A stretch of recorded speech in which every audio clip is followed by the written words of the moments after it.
கர்த்தருடைய பரிசுத்த நாமம் மகிமை உண்டாவதாக. நாளில் கர்த்தருடைய வார்த்தைக்கு நேராக நாம் கடந்து செல்வோம். இந்த மாதத்தில் 23ஆம் சங்கீதத்தை நாம் பார்த்து வருகிறோம். கடந்து போன 3 ஆராதனைகளிலும் 23ஆம் சங்கீதத்தை நாம் பார்த்தோம். இந்த கடைசி ஆராதனையிலும், இந்த மாதத்தின் கடைசி ஆராதனையிலும் அந்த சங்கீதத்தினுடைய கடைசி வசனத்தை நாம் வாசிக்க போகிறோம். 6வது வசனம், என் ஜீவனுள்ள நாளெல்லாம் நன்மையும் கிருபையும் என்னை தொடரும், நான் கர்த்தருடைய வீட்டிலே நீடித்த நாட்களாக நிலைத்திருப்பேன். இந்த நாளிலே வீடு என்கிறதான தலைப்பிலே உங்களோடு கூட கர்த்தருடைய வார்த்தையை நான் பகிர்ந்து கொள்ள விரும்புகிறேன்.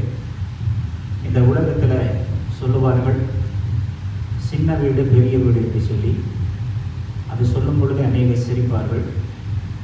ஆனால் நான் சொல்லுகிற ஒரு 3 வீடு உண்டு. அந்த 3 வீடு என்ன என்று சொன்னால், முதலாவது சின்ன வீடு, 2வது பெரிய வீடு, 3வதாக மிகப்பெரிய வீடு. அதாவது சின்ன குடும்பம், பெரிய குடும்பம், மகா பெரிய குடும்பம், 3 குடும்பங்கள் இந்த நாளிலே உண்டு. அதைத்தான் தாவீது சொல்லும் பொழுது, கர்த்தருடைய வீட்டிலே நான் நீடித்த நாட்களாய் நிலைத்திருப்பேன் என்று சொல்லி அந்த சங்கீதத்தை அவர் முடிக்கிறார். கர்த்தருடைய வீடு தான் நமக்கு நீடித்த நாட்களாய் நிலைத்திருக்கக்கூடிய ஒரு வீடு. இந்த உலகத்தில் வாழ்கிறதான வாழ்க்கை கொஞ்ச காலம் பலத்தின் மிகுதியினாலே 70 அல்லது 80 வயது நம்ம இந்த உலகத்தில் வாழலாம். அதுக்கப்புறம் நம்ம இந்த உலகத்தில் வாழ முடியாது. கர்த்தருடைய வீட்டில் தான் நம் நீடித்த நாட்களாய் நிலைத்திருக்க வேண்டும் என்று தாவீது இதை அறிந்து உணர்ந்து சொல்லுகிறபடினாலே இன்றைக்கு நமக்கு ஒரு 3 வீடு மிக முக்கியமாய் இருக்கிறது. அதில் முதலாவது வீடு எந்த வீடு என்று சொன்னால், யோபு 1ஆம் அதிகாரம் 10வது வசனம் சொல்லுகிறது, யோபையும் யோபுவின் வீட்டை சுற்றியும் நீர் வேலியடித்து அவனை பார்க்கவில்லையா, பாதுகாக்கவில்லையா என்று சொல்லி சத்துரு யோபுக்கு கொடுத்த வீட்டை குறித்து அவன் சொல்லுகிறான். முதலாவது வீடு சின்ன வீடு. அதை இங்கு சொன்னால் நாம் குடியிருக்கிற வீடு தான் சின்ன வீடு. அது ஒரு மட்டசாலை வீடாக இருக்கலாம், அல்லது ஒரு சிமெண்ட் சீட்டு போட்ட வீடாக இருக்கலாம், அல்லது ஒரு காங்கிரீட் வீடாக இருக்கலாம், அல்லது ஒரு வாடகை வீடாக இருக்கலாம், போகிய வீடாக இருக்கலாம். அது எந்த வீடாக இருந்தாலும் பரவாயில்லை. ஆண்டவர் நமக்கு குடியிருக்கும்படியாய் கொடுத்திருக்கிற வீட்டிலே நாம் ஆண்டவரை மகிமைப்படுத்த வேண்டும். அந்த வீட்டிலே நமக்கு தேவன் குடும்பத்தை கொடுத்திருக்கிறார், பிள்ளைகளை கொடுத்திருக்கிறார், உறவுகளை கொடுத்திருக்கிறார், சொந்த பந்தங்களை கொடுத்திருக்கிறார். அந்த வீட்டிலே நாம் என்ன பண்ண வேண்டும் என்று சொன்னால், கர்த்தரை மகிமைப்படுத்த வேண்டும். கொர்நேலியு இருந்த வீட்டிலே தேவதூதன் பிரவேசித்தார். மரியாள் இருந்த வீட்டுக்குள்ளே தேவதூதன் பிரவேசித்தார். மார்க்கு என்ன பேர் கொண்ட மரியாள் வீட்டிலே எல்லாரும் கூடி செபித்த பொழுது தேவன் அந்த ஜெபத்துக்கு அற்புதத்தை செய்தார்.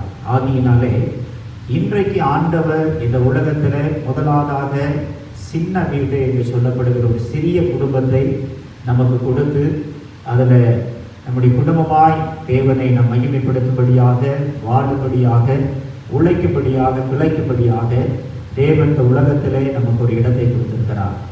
தேவன் முன்குறித்த இடத்திலே நாம் குடியிருந்து கொண்டிருக்கிறோம். ஆகினாலே நீங்கள் இப்பொழுது எங்கு குடியிருந்தாலும் தேவன் கொடுத்திருக்கிற அந்த வீட்டிலே நீங்கள் தேவனை மகிமைப்படுத்த வேண்டும். யோபுக்கு ஆண்டவர் ஒரு வீட்டை கொடுக்கும் பொழுது சாத்தான் சொல்றான், நீர் அவனையும் அவன் வீட்டையும் வேலையடித்து பாதுகாக்கவில்லையா அப்படி என்று சொல்லி. அப்போ இந்த உலகத்தில் ஆண்டவர் நமக்கு ஒரு சின்ன வீட்டை கொடுக்கும் பொழுது, அல்லது ஒரு சின்ன குடும்பத்தை கொடுக்கும் பொழுது, அந்த வீட்டை சுற்றி ஆண்டவர் நம்மை பாதுகாக்கிறார், நம்முடைய குடும்பத்தை பாதுகாக்கிறார். கணவன், மனைவி, பிள்ளைகள், பெற்றோர்கள், உடன்பிறந்தோர், குடும்பத்தில் இருக்கிற சிறியோர், பெரியோர், அத்தனை பேரை என்ன பண்ணுகிறார் என்று சொன்னால் ஆண்டவர் பாதுகாக்கிறார். யோபுவின் மனைவியை, அவனுடைய 10 பிள்ளைகளை, அவருடைய மிருக ஜீவனங்களை எல்லாம் கர்த்தர் என்ன பண்ணினார், வேலையடைத்து பாதுகாத்தார். அப்போ ஆண்டவர் இந்த உலகத்தில் நமக்கு கொடுக்கிறதான அந்த முதல் வீடாகிய நாம் குடியிருக்கிற நம்முடைய குடும்பம், அந்த வீட்டை தேவன் ஆசீர்வதிக்க விரும்புகிறார். அப்போ தண்ணி என்னை ஆசீர்வதித்து வியாதிகளை உன்னை விட்டு விலக்கி உன்னுடைய வீட்டிலே ஆசீர்வாதத்தை நான் தங்கும்படியாய் செய்வேன் என்று சொல்லி கர்த்தர் இந்த உலகத்திலே நாம் குடியிருப்பதற்கு ஒரு வீட்டை கொடுத்திருக்கிறார். அந்த வீட்டிலே கர்த்தரை நாம் மகிமைப்படுத்த வேண்டும். அந்த வீடு நமக்கு ஜெப வீடாய் மாற வேண்டும். அந்த வீடு துதி வீடாய் மாற வேண்டும். கொர்நேலியு நல்ல ஒரு அருமையான பயபக்திக்குரியவனாக இருந்தாலும், நல்ல வேலையின் பொறுப்புகளில் இருந்தாலும், அவன் எப்பொழுதும் அவன் ஜெபம் பண்ணி கொண்டிருந்தான் என்று சொல்லுகிறது. கொர்நேலியுவே, உன் தான தர்மங்களும் உன் ஜெபங்களும் பரலோகத்தை கட்டப்பட்டது என்று சொல்லி கொர்நேலியு இருந்த வீட்டுக்குள்ளே வந்து கொர்நேலியின் ஜெபத்துக்கு பதிலை கொடுத்ததை நம்ம பார்க்கிறோம். லூக்கா 1:28 மரியாள் இருந்த வீட்டுக்குள்ள தேவதூதன் பிரவேசித்தார். தேவதூதன் பிரவேசிக்கிற ஒரு வீடாக மரியாளின் வீடு இருந்தது. அப்படி என்று சொன்னால் அவர் பாதத்தில் அமர்ந்திருப்பால், நிச்சயம் ஜெபித்திருப்பால், ஆண்டவர் அவருடைய சமூகத்தில் இருக்கிற பிள்ளைகளை ஆசீர்வதித்து அந்த வீட்டுக்குள்ள வருகிறார். இன்றைக்கு நீங்களும் மரியாளை போல, கொர்நேலியுவை போல, ஒருவேளை தேவன் உங்களுக்கு கொடுத்திருக்கிற அந்த சின்ன வீட்டிலே, சின்ன குடும்பத்திலே நீங்கள் வாசம் பண்ணி கொண்டிருந்தால் ஒரு ஜெபத்தை கேட்பார், உங்களுக்கு பதிலை கொடுப்பார். குடும்பத்தில் கஷ்டம், கண்ணீர், வியாதி, போராட்டம், பற்றாக்குறை என்று வரும் பொழுது நீங்கள் எதற்கும் கவலைப்படாதீர்கள். இயேசுவும் சீசர்களும் கானாவூர் கல்யாண வீட்டுக்கு அழைக்கப்பட்டார்கள். அப்படி இயேசு கிறிஸ்து அந்த வீட்டுக்கு வந்து அந்த இருக்கிற குறைகளை எல்லாம் நிறைவாக்கினார். காலை வேளையிலே உங்களுடைய வீடுகளிலே என்ன குறை இருக்கிறது, உங்களுடைய கூடாரங்களிலே என்ன தேவைகள் இருக்கிறது, தேவன் அதை சந்திப்பார். யோபு 5:24-25 சொல்லுகிறார். யோபு சொல்லுகிறார், உங்களுடைய கூடாரம் சமாதானத்தோடு இருக்க தாண்டி உங்களுடைய வாசஸ்தலத்தை விசாரிக்கும் பொழுது அதில் குறைகளே இருக்காது என்று சொல்லியிருக்கிறார். எனவே ஆண்டவர் முதலாவது நமக்கு கொடுத்திருக்கிற சின்ன வீடாகிய இந்த குடும்பத்தை தேவன் நம்மை ஆசீர்வதித்து பாதுகாக்கிறார். 122 சங்கீதம் 7 சொல்லுகிறது, உன் அலங்கத்திற்குள்ளே சமாதானமும் உன் அரண்மனைக்குள்ளே சுகம் இருப்பதாக. நம்முடைய அலங்கம் தேவன் நமக்கு கொடுத்திருக்கிற அரண்மனையிலே சுகத்தையும் சமாதானத்தையும் தேவன் கட்டளையிடுகிறார். மார்க் 5:34-35 நீங்கள் வாசிப்பீர்கள் என்று சொன்னால், வியாதியோடு ஒரு சகோதரி வீட்டில் குடியிருக்கிறார். 12 வருட வியாதி. அந்த 12 வருடமாய் அவள் வீட்டில் குடியிருந்த அநேக வைத்தியர்களை பார்க்கலாம், அவளுக்கு சுகமடையவில்லை.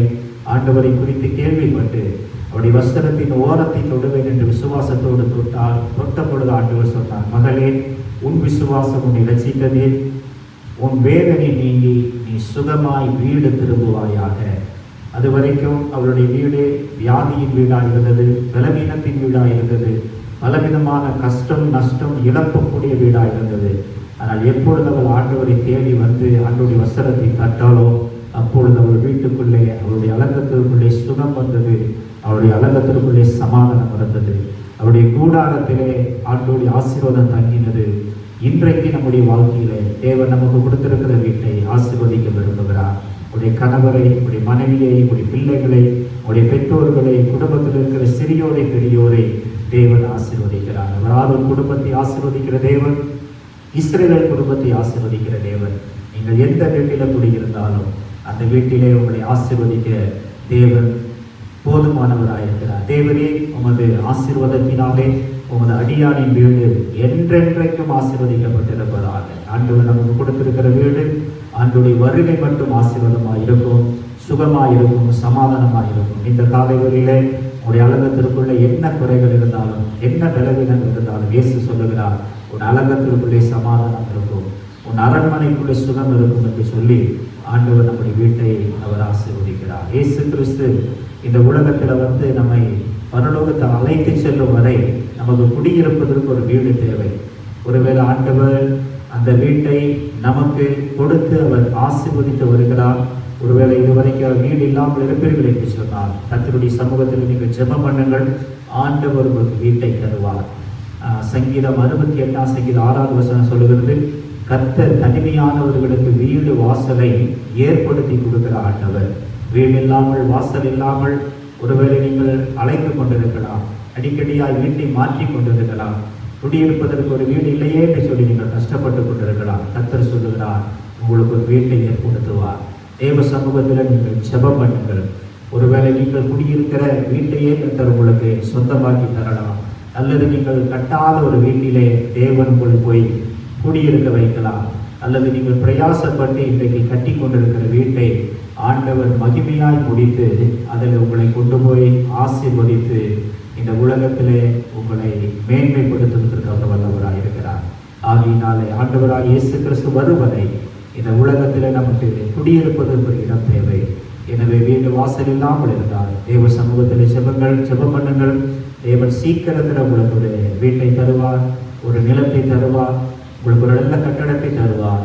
நீங்கள் செபிக்கிற விரும்புகிற பிரயாசப்படுகிற பிரயாசத்தை ஆண்டவர் வருகிற நாட்களிலே அவர் நிறைவேற்றி உங்களுக்கு கொடுப்பார். அப்படியாக ஆண்டவர் வேதத்தில் பார்த்து என்று சொன்னால் அநேக பிள்ளைகளுடைய வீடுகளை கொடுத்து அவர்களை ஆசீர்வதித்திருக்கிறதை நாங்கள் பார்க்கிறோம். எனவே நீங்கள் குடியிருக்கிற வீடானாலும் சரி, அல்லது நீங்கள் போகியத்துக்கு வாடகைக்கு இருக்கிற வீடானாலும் சரி, அந்த வீட்டிலே தேவன் வாசம் பண்ணி உங்களை ஆசீர்வதிப்பார். கூடிய சீக்கிரத்தில் ஆண்டவருடைய ஜெபத்தை கேட்டு உங்களை அடிமைதன வீட்டிலிருந்து பாலும் தேனும் ஓடுகிற கானான் தேசத்துக்கு கொண்டு போவார். இஸ்ரவேல் ஜனங்கள் அடிமை தன் வீட்டிலே எகிப்திலே பெருமூச்சு விட்டார்கள். அந்த பெருமூச்சின் சத்தத்தை கேட்டு அடிமை தன வீட்டை கர்த்தர் மாற்றினார். ஒருவேளை இன்றைக்கு வாடகை வீட்டில் கஷ்டப்பட்டு ஓனருடைய தொந்தரவு, பலவிதமான பிரச்சனைகள், குடியிருக்க முடியாத சூழ்நிலை என்று சொல்லி பல நெருக்கங்கள் உங்களுக்கு வரலாம். நெருக்கத்தில் இருக்கிற உங்களை கர்த்தர் சீக்கிரமாக ஒரு விசாலமான இடத்துக்கு கொண்டு போவார். இன்றைக்கு கஷ்டப்பட்டு கொண்டிருக்கிற நீங்கள் கூடிய சீக்கிரத்தில் ஒரு நல்ல வீட்டை வாங்க, அல்லது தேவன் நீங்கள் குடியிருக்கிற வீட்டையே உங்களுக்கு கொடுத்து, அல்லது நீங்கள் எதிர்பார்த்து பிரயாசப்பட்டு கட்டி குடியிருக்க வேண்டும் என்று சொல்லி நீங்கள் கட்டி கொண்டிருந்தால் அந்த வீட்டையும் தேவன் உங்களுக்கு ஆசீர்வதித்து கொடுப்பார். எனவே குடியிருப்பதற்கு நமக்கு ஒரு வீடு தேவை. அந்த வீட்டை தேவன் முதலாக ஆசீர்வதிக்கிறார். ஆகியினாலே ஆண்டவர் நம்முடைய குடும்பங்களை ஆசீர்வதிக்கிற தேவன், குடியிருக்கிற வீட்டை ஆசீர்வதிக்கிற தேவன், குடியிருக்கிற எல்லையை தேவன் முன்குறித்து அங்கே நம்மோடு கூட அவர் இருந்து நம்மை ஆசீர்வதிக்கிறார். சகைவே, சீக்கிரமா இறங்கி வா, இன்றைக்கு நான் உன் வீட்டில் தங்க வேண்டும் என்று சொல்லி சகைக்கு ஒரு வீடு இருந்தது. அந்த வீட்டில் தங்கினார். அந்த காலை வேளையில் நீங்கள் எந்த வீட்டில் குடியிருந்தாலும், எந்த வீட்டில் வாசம் பண்ணி கொண்டிருந்தாலும், அது குடிசையாக இருக்கலாம், கோபுரமாக இருக்கலாம், அது மாளிகையாக இருக்கலாம், தேவன் நீங்கள் இருக்கிற இடத்துல உங்களோடு கூட வாசம் பண்ணி உங்களை ஆசீர்வதிக்க அவர் வல்லவராக இருக்கிறார்.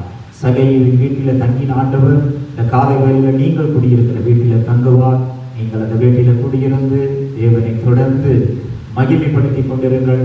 நல்ல வேலை செய்யுங்கள், சம்பாதியுங்கள், ஆண்டவருக்காக ஓடுங்கள்.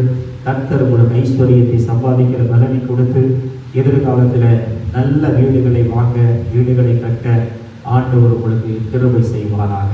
நீங்கள் கட்டாத வீட்டில் குடியிருப்பீர்கள் என்று சொன்ன ஆசீர்வாதத்தை வருகிற நாட்களிலே தேவன் உங்கள் ஒவ்வொருவருக்கு தந்து உங்களை ஆசீர்வதிப்பாராக. இரண்டாவது, பெரிய வீடு. பெரிய வீடு என்று சொன்னால் 84 சங்கீதத்தினுடைய 4வது வசனம் சொல்வது, உங்களுடைய வீட்டிலே வாசமாக இருக்கிறவர்கள் பாக்கியவான்கள், அவர்கள் எப்பொழுது கர்த்தரை துதித்துக் கொண்டிருப்பார்கள். இரண்டாவது பெரிய வீடு. பெரிய வீடு என்பது தேவன் நமக்கு கொடுத்திருக்கிறதான கர்த்தருடைய வீடு, சபை. சபையை தான் ஆண்டவர் ஆசீர்வதிக்கிற தேவனாக இருக்கிறார். நம்முடைய ஆலயத்தின் சம்பூரணத்தினாலே நீர் எங்களை ஆசீர்வதிக்கிறீர் என்று சொல்லி ஆண்டவர் நமக்கு இரண்டாவதாக கொடுக்கிற ஒரு வீடு என்று சொன்னால் அது ஜெப வீடு. ஏசாயா 56:7 சொல்லுகிறது, நான் என் பரிசுத்த ஸ்தலத்திலே, பரிசுத்த ஜெப வீட்டிலே அவர்களை கொண்டு வந்து நான் அவர்களை மகிமை பண்ணுவேன், படுத்துவேன், என்னுடைய வீடு எல்லா ஜனங்களுக்கு ஜெப வீடு எனப்படும் என்று சொல்லியிருக்கிறார். அவர் பரிசுத்த ஸ்தலம் என்கிற சபைக்கு தேவன் நம்மை கொண்டு வந்து அங்கே நம்மை ஆசீர்வதிக்கிறார். ஆண்டவருடைய வீடு ஜெப வீடு. எல்லாரும் வந்து போகிற இடம் தேவனுடைய சபை. நம்முடைய குடும்பமாக இருந்தாலும் குடும்பத்தில் எல்லாரும் வந்து போக முடியாது. ஆனால் கர்த்தர் இரண்டாவது ஒரு பெரிய வீட்டை இந்த உலகத்தில் வைத்திருக்கிறார் என்று சொன்னால் அது நீங்களும் நானும் போய் ஆராதித்துக் கொண்டிருக்கிற தேவனுடைய சபை. நீங்கள் எந்த சபைக்கு போய் கொண்டிருக்கிறீர்களோ, எந்த சபையில் சத்தியத்தை கேட்டிருக்கிறீர்களோ, அந்த சபையிலிருந்து உங்களை கர்த்தர் ஆசீர்வதிப்பார். அந்த சபையில கர்த்தர் உங்களை போஷிப்பார். நீங்கள் சபைக்கு போவதினாலே தேவன் உங்களை சபையாகி வீட்டிலே உங்களை ஆசீர்வதிப்பதற்கு அவர் வல்லவராக இருக்கிறார். எனவே நீங்கள் போகிறதான சபையை விட்டுவிடாதபடி, சபை கூடி வருதலை சிலர் விட்டுவிடுவது போல நாமும் விட்டுவிடாதபடி, ஆண்டவருடைய வருகை மிக சமீபமாக இருக்கிறபடினாலே நாம் ஒவ்வொருவரையும் பார்த்து புத்தி சொல்லி கர்த்தருடைய ஆராதனை ஸ்தலத்துக்கு அவர்களை அழைத்து வருவோம். கர்த்தர் வருகிற நாட்களில் இப்படிப்பட்டதான எல்லாருக்கும் பிரச்சனைகளை மாற்றி நாம் பெரிய வீட்டிலே தேவன் நமக்கு கொடுத்திருக்கிற சபையிலே வந்து எல்லா குடும்பத்தாரோடு தேவ பிள்ளைகளோடு நாம் இணைந்து கர்த்தரை ஆராதிக்க போகிறோம். எனவே 6 நாட்கள் நீங்கள் வேலை செய்யுங்கள். 7வது நாளில் ஓய்ந்திருந்து என்னுடைய ஜெப வீட்டுக்கு வந்து நீங்கள் என்னை மகிமைப்படுத்துங்கள். நான் உங்களை ஆசீர்வதிப்பேன் என்று சொல்லியிருக்கிறார். தேவன் நமக்கு கொடுத்திருக்கிற பெரிய வீடு, அதாவது சபை என்கிற பெரிய குடும்பம். குடும்பம் என்பது சின்னது, ஆனால் சபை குடும்பம் என்பது அது பெரியது. எல்லாரையும் நம்ம பார்க்க வேண்டும். எனவே சபைக்கு தவறாதபடி வாருங்கள், சபை ஆராதனையில் கலந்து கொள்ளுங்கள். கர்த்தர் உங்களை சம்பூர்ணத்தினாலே சபையிலிருந்து ஆசீர்வதிப்பார். எனவே ஆராதனை விட்டு விடாதீர்கள். இந்த காலகட்டம் ஒருவேளை சபைக்கு போக முடியாத சூழ்நிலையாக இருந்தாலும் வருகிற நாட்களிலே சபைகள் திறப்பதற்கு தேவன் உதவி செய்வார். அந்த பெரிய வீட்டிலே நாம் கர்த்தரை மகிமைப்படுத்த போகிறோம். மூன்றாவதாக மகா பெரிய வீடு. வேதத்தில் நீங்கள் வாசிப்பீர்கள் என்று சொன்னால் பிலிப்பியர் 3ஆம் அதிகாரம் 20வது வசனம், நம்முடைய குடியிருப்போ பரலோகத்தில் இருக்கிறது, அங்கே இருந்து வரப்போகிற ரட்சகரை நாம் எதிர்நோக்கி காத்து கொண்டிருக்கிறோம். இயேசு கிறிஸ்து வருவதற்காக நம்ம காத்து கொண்டிருக்கிறோம். ஆண்டவர் கொடுத்த குடும்பத்தில் காத்து கொண்டிருக்கிறோம். ஆண்டவர் கொடுத்திருக்கிற சபை என்கிற வீட்டிலே நம்ம காத்து கொண்டிருக்கிறோம். இப்படியாக தேவன் நமக்கு கொடுத்ததான குடும்பம், நமக்கு கொடுத்ததான சபை குடும்பத்தில் இயேசு கிறிஸ்து வருவரை நாம் காத்திருக்க வேண்டும். நம்முடைய குடியிருப்பு இங்கு அல்ல. அதாவது நீங்கள் குடியிருப்பது நிரந்தர இடம் அல்ல. நீங்கள் ஆராதனைக்கு போய் ஆராதிக்கிற ஸ்தலம் நிரந்தரம் அல்ல. நிரந்தரமான வீடு எது என்று சொன்னால் பரலோகத்தான். அந்த பரலோகத்துக்கு தேவன் நம்மை அழைத்து போக அவர் ஆயத்தமாக இருக்கிறார். யோவான் 14:3 சொல்லுகிறது, நான் ஒரு ஸ்தலத்தை உங்களுக்கு ஆயத்தப்படுத்தி கொண்டிருக்கிறேன். அந்த ஆயத்தப்படுத்தி முடித்ததுக்கு அப்புறம் நான் வந்து உங்களை அழைத்து கொண்டு போவேன். உங்கள் இருதயம் கலங்க வேண்டாம், பயப்பட வேண்டாம். நான் தான் உங்களுக்கு வழி, நான் தான் உங்களுக்கு சத்தியம், நான் தான் உங்களுக்கு ஜீவன் என்று சொல்லி ஆண்டவர் இந்த உலகத்தில் நம்முடைய குடும்பங்களுக்கு வழியாக இருக்கிறார், நம்முடைய சபைகளுக்கு ஒளியாக இருக்கிறார், நம்முடைய வாழ்க்கையை ஆசீர்வதிப்பதற்கு அவர் ஜீவனாக இருக்கிறார். எனவே நீங்கள் அந்த 3வது மகா பெரிய வீட்டுக்கு போவதற்காக நீங்கள் பிரயாசப்பட வேண்டும். பரலோகம்தான் மகா பெரிய குடும்பம். உலகத்தில் இருக்கிற முழு குடும்பமும் வந்து சேருகிற இடம் எது என்று சொன்னால் அது பரலோகம். அது மகா பெரிய குடும்பம். அந்த குடும்பத்துக்கு போவதற்காக நாம் ஆயத்தப்பட வேண்டும். மற்ற 25ஆம் அதிகாரத்தில் 10 பேர் ஆயத்தமாக இருந்தார்கள். ஆனால் 5 பேர் தான் ஆண்டவருடைய வருகைக்கு எடுத்துக்கொள்ளப்பட்டார்கள், மணவாளனோடு பிரவேசித்தார்கள். மற்ற 5 பேர் கைவிடப்பட்டார்கள். நீங்கள் மகா பெரிய வீட்டுக்குள்ளே போக வேண்டும் என்று சொன்னால், அந்த மகா பெரிய பரலோகத்திலே நாம் குடியிருக்க போக வேண்டும் என்று சொன்னால், இந்த உலகத்திலே தேவன் நமக்கு கொடுத்திருக்கிற சின்ன வீட்டிலே, பெரிய வீட்டிலே நாம் தேவனை மகிமைப்படுத்தி கொண்டே இருப்போம் என்று சொன்னால், நமக்கு ஒரு மகா பெரிய வீட்டை தேவன் ஆயத்தப்படுத்தி கொண்டிருக்கிறார். அந்த வீட்டின் வேலை முடிந்த உடனே தேவன் நம்மை அழைத்து கொண்டு போய் அங்கே சேர்ப்பார்.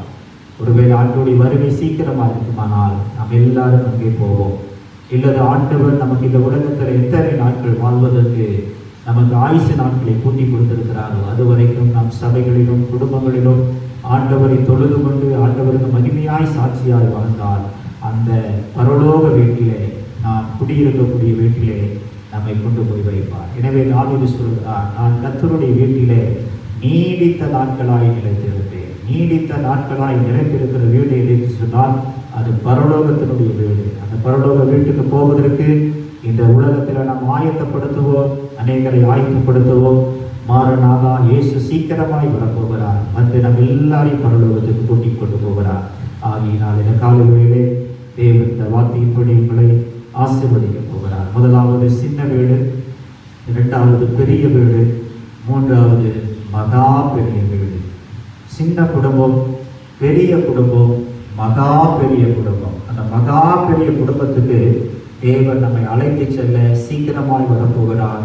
நாம் ஆயத்தமாகுவோம், கர்த்தருடைய சமூகத்திலே அமர்ந்திருப்போம், ஆசீர்வாதங்களை பெற்றுக்கொள்வோம். கர்த்தர் நமக்கு கொடுத்திருக்கிற வீட்டிலே, கர்த்தர் நமக்கு கொடுத்திருக்கிற ஜெப வீட்டிலே நாம் ஆண்டவரை தொழுது கொள்வோம், துதித்து கொண்டிருப்போம், தேவனை சார்ந்து வாழ்ந்து கொண்டிருப்போம். தேவன் நம்மோடு கூட வந்து நம்மை ஆசீர்வதிப்பார். நம் கண்களை மூடி நாம் செபிக்க போகிறோம். எங்கள் அன்பின் பரலோகத்திலே, என் ஜீவனுள்ள நாளெல்லாம் நன்மையும் கிருபையும் என்னை தொடரும். நான் கர்த்தருடைய வீட்டிலே நீடித்த நாட்களாக நிலைத்திருப்பேன் என்று தாவீதுக்கு குடியிருக்கிற ஒரு வீட்டை கொடுத்தீர். ஆண்டவரே, தாவீதுக்கு ஆராதனை செய்வதற்கு ஒரு பரிசுத்த வீட்டை கொடுத்தீர். அவனை நிரந்தரமாய் குடியிருப்பதற்காக பரலோகத்தை நீர் ஆயத்தப்படுத்தினீர். அதுபோல இந்த உலகத்தில் ஒரு 3 வீடு எங்களுக்கு மிக முக்கியமாக இருக்கிறது. நாங்கள் வாழும் வரை எங்களுக்கு இந்த உலகத்தில் ஆண்டவரே வீடு தேவையப்பா. இந்த நாளிலே தனிமையானவர்கள் வீடு வாசலை ஏற்படுத்தி கொடுங்க. வீடு இல்லாமல் கஷ்டப்படுகிற பிள்ளைகள், அடிமையான வீட்டில் இருக்கிற பிள்ளைகள், வாடகை வீட்டில் கஷ்டப்படுகிற பிள்ளைகள் கூடிய சீக்கிரத்தில் ஒரு சொந்த வீட்டை வாங்கட்டும், குடியிருக்கிற வீட்டையே வாங்கட்டும், கட்டாத வீட்டை வாங்கட்டும், குடியிருக்கட்டும், தேவனை மகிமைப்படுத்தி கொண்டிருக்கட்டும். வருகிற நாட்களிலே ஆண்டவரே கட்டி கொண்டிருக்கிற வீட்டிலே அவர்கள் எல்லா வேலைகளையும் முடித்து ஆண்டவரே இந்த வீட்டில் குடியேறுவதற்கு நீங்கள் உதவி செய்யுங்கப்பா. கண்மலையில் கட்டப்பட்ட வீடு பெருமலை, பெருங்காற்று, பெருவெல்லம் வந்து அந்த வீட்டின் மேலே மோதினாலும் அது அசையாது. கண்மலையில் கட்டப்பட்டிருக்கிற வீடு என்று சொல்லுகிறேன். இன்றைக்கு எந்தெந்த ஆண்டவரே வீடெல்லாம் கட்டப்பட்டு கொண்டிருக்கிறதோ அந்த வீட்டை ஆசீர்வதிங்க. எந்தெந்த ஜெப வீடெல்லாம் கட்டி கொண்டிருக்கிறதோ அந்த ஜெப வீட்டை ஆசீர்வதிங்க. கட்டப்படாத சபைகள் கட்டப்படுவதாக, கட்டப்படாத ஜெப வீடுகள் கட்டப்படுவதாக. ஆண்டவரே பெரிய வீட்டுக்குள் வாசமாக இருக்கிறவர்கள் பாக்கியவான்கள் என்று சொன்னீரே. எங்களுக்கு கொடுத்திருக்கிற ஆராதனை ஸ்தலத்தை நீ ஆசீர்வதித்து அதில் நாங்கள் பாக்கியவாதியாய் ஆண்டவரே உம்முடைய சமூகத்தில் எப்பொழுதும் நாங்கள் வந்து உம்மை துதிக்கிறவர்களாய் மாற்றோம். உம்முடைய ஆலயத்தின் சம்பூரணத்தினால் எங்களை திருப்தியாகும். எங்களுடைய ஆண்டவரே வீடு பரலோகத்தில் இருக்கிறதப்பா. அந்த வீட்டில் தான் நாங்கள் நீடித்த நாட்களாக நிலைக்க போகிறோம்.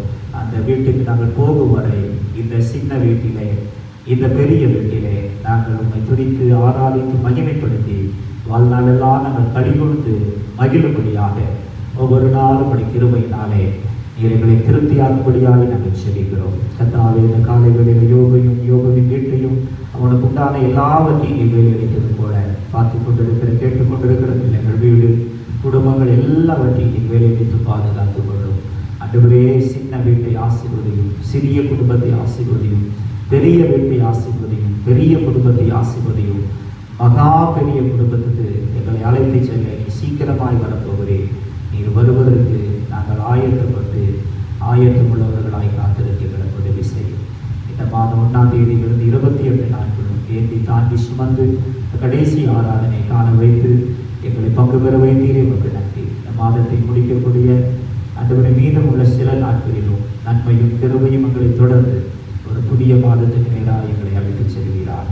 உடைய கரங்களில் ஒப்பு கொடுக்கிறோம். அற்புதங்களை செய்யும் இயேசுவின் நாமத்தில் செபிக்கிறோம் எங்கள் நல்ல பிதாவே. என் ஆத்துமாவே கர்த்தரை ஸ்தோத்திரி, என் முழு உள்ளமே பரிசுத்த நாமத்தை ஸ்தோத்திரி. என் ஆத்துமாவே கர்த்தரை ஸ்தோத்திரி, அவர் செய்த சகல உபகாரங்களை மறவாதே. நம்முடைய கர்த்தராகிய இயேசு கிறிஸ்துவின் கிருபையும் பிதாவாகிய தேவனுடைய அன்பும் பரிசுத்தாவியானவருடைய அந்யோன்ய ஐக்கியமும் ஆறுதலும் சமாதானமும் வழிநடத்துதலும் இந்த 6ஆவது மாதம் கடைசி ஆராதனை வரை பாதுகாத்த நம் அனைவரோடும், நம்முடைய குடும்பத்தாரோடும், சபையோடும், சபை மக்களோடும், இதை பார்க்கிற கேட்கிற ஒவ்வொரு தேவ பிள்ளைகளுடைய குடும்பத்தோடும் நம்முடைய ஆண்டவராகிய இயேசு கிறிஸ்து வருவரை இருப்பதாக. ஆமென். அல்லேலூயா, அல்லேலூயா, அல்லேலூயா.